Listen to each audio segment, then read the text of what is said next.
¿Qué tal? Bienvenidos a este repaso. Hoy vamos a meternos de lleno en una lección increíble que encontramos en el libro de Josué. Se trata de la lealtad suprema a Dios y de cómo, en los momentos más críticos, la adoración se convierte en la verdadera estrategia para ganar. A ver, imaginemos la escena, porque es súper tensa. El pueblo de Israel recién acaba de cruzar el río Jordán de una manera milagrosa. Ya están en Canaán, la tierra prometida. Pero ojo, nadie los está esperando con los brazos abiertos. Al contrario, hay reyes temerosos, hostiles y se respira un ambiente de guerra inminente. Con la guerra tocando a la puerta, ¿qué es lo primero que uno pensaría? Lo lógico sería a prepararse para pelear, ¿no es cierto? Afilar las espadas, preparar las estrategias militares. Pero la estrategia que vino de Dios fue algo completamente diferente, algo que desafiaba toda lógica humana. Y aquí es donde la historia da un giro inesperado. Vamos a ver que el primer acto de Israel en Canaán no tuvo nada, pero nada que ver con lo militar. Fue una decisión que, desde el vamos, puso la fe por encima de la fuerza. En lugar de preparativos de guerra, a Josué le llega una orden increíble: realizar el rito de la circuncisión a toda una nueva generación de hombres, los que habían nacido durante los 40 años en el desierto. O sea, imagínense, esto significaba dejar a casi todo su ejército, pues vulnerable por varios días, justo enfrente del enemigo. Y claro, este acto tenía un significado, súper profundo. Por un lado, era una renovación del pacto. Era reafirmar su identidad. Pero también representaba una vulnerabilidad total. Era declarar con hechos que su confianza estaba en Dios, no en sus armas. Y por último, fue una consagración que demostraba que un corazón obediente era la mejor preparación para la batalla. Con esta ceremonia, Dios marca una ruptura definitiva con el pasado. Ese oprobio de Egipto, esa vergüenza de haber sido esclavos, fue simbólicamente quitado de ellos. Ahora eran un pueblo consagrado por completo a su Dios, listos para recibir su herencia. Pero esperen, que la preparación espiritual no se quedó ahí, para nada. Justo después, todavía acampados frente a sus enemigos, Israel se dedica a otro acto profundo de adoración. Mientras los cananeos estaban muertos de miedo, ¿qué hacían los israelitas? ¡Celebrar la Pascua! Como vemos en esta línea de tiempo, la primera Pascua allá en Egipto marcó su salida de la esclavitud, pero esta, en Canaán, la celebraban justo en la víspera de recibir su herencia. Y esta comparación es clave para entender el momento. Fíjense, la Pascua en Egipto fue una promesa de liberación futura, celebrada con apuro. En cambio, la Pascua en Canaán, esa era una celebración de la fidelidad de Dios a esa promesa.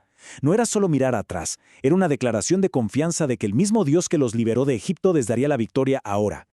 Y por supuesto, nosotros sabemos que el Cordero de la Pascua siempre fue un símbolo, ¿verdad? Apuntaba a algo mucho más grande, al sacrificio supremo de Jesús. Él es quien nos redime de la esclavitud del pecado, cumpliendo el simbolismo de esta fiesta de una manera total y para siempre. Pero esto de poner la adoración primero no fue algo de una sola vez. No, se convirtió en un patrón, en el modus operandi de toda la campaña de conquista, una y otra vez. Resulta que, tal como Moisés lo había instruido, y con la guerra ya en marcha, Josué detiene todo. ¿Para qué? Para llevar al pueblo a los montes Ebal y Gerizim para una ceremonia solemne. O sea, la conquista podía esperar, la adoración no. Y allí construyen un altar. Y ojo al dato, lo hacen en el monte Ebal, el monte de la maldición. Esto simbolizaba que, a través del sacrificio, la maldición del pecado podía ser vencida. Escribieron la ley en piedras enormes para que todos la vieran y toda la nación escuchó las bendiciones y las maldiciones del pacto, renovando su compromiso. Ahora avancemos un poquito en el tiempo. La conquista va bien, ya están repartiendo las tierras, pero de repente, con 7 tribus todavía esperando su parte, Josué pone todo en pausa. ¿Por qué haría algo así? Bueno, porque había otra prioridad. Su prioridad número 1, antes que cualquier otra cosa, era establecer el tabernáculo, el santuario de Dios, en un lugar central, en Silo. Y aquí está el corazón de todo el asunto. La verdadera herencia no eran los terrenos, no eran los campos, era tener a Dios en el centro de sus vidas. El santuario, su presencia, tenía que ser el corazón de la nación antes de terminar de poseer la tierra. Ok, todo esto pasó hace miles de años. Pero, ¿qué nos dice a nosotros hoy? ¿Cómo aplicamos esta lección de lealtad suprema a nuestras propias batallas? Los altares que construía Israel eran de piedra, Eran físicos, se podían tocar. Eran lugares para detenerse a propósito, para recordar y para renovar su compromiso con Dios. Entonces, la pregunta para nosotros es, ¿cuáles son nuestros altares hoy en día? En medio de la complejidad de la vida moderna, en medio de nuestras propias luchas y conquistas, ¿cómo hacemos una pausa para adorar? ¿Cómo renovamos nuestro compromiso? A ver, nuestros altares quizá no son de piedra, pero son igual de importantes y reales. Pensemos en la oración diaria, en el estudio de la palabra, en esa comunión constante con Dios, en tener un corazón agradecido y una vida que busca obedecer.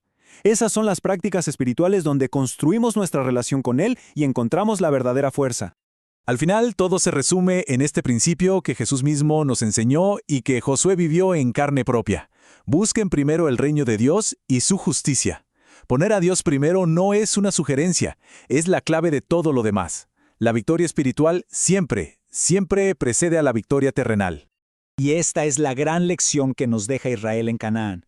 La adoración no es una forma de huir de la guerra de la vida, de esconderse de los problemas. Es la manera en que nos preparamos para ella. Es entrar en la batalla con la certeza de que no vamos solos, porque la victoria, en última instancia, le pertenece al Señor.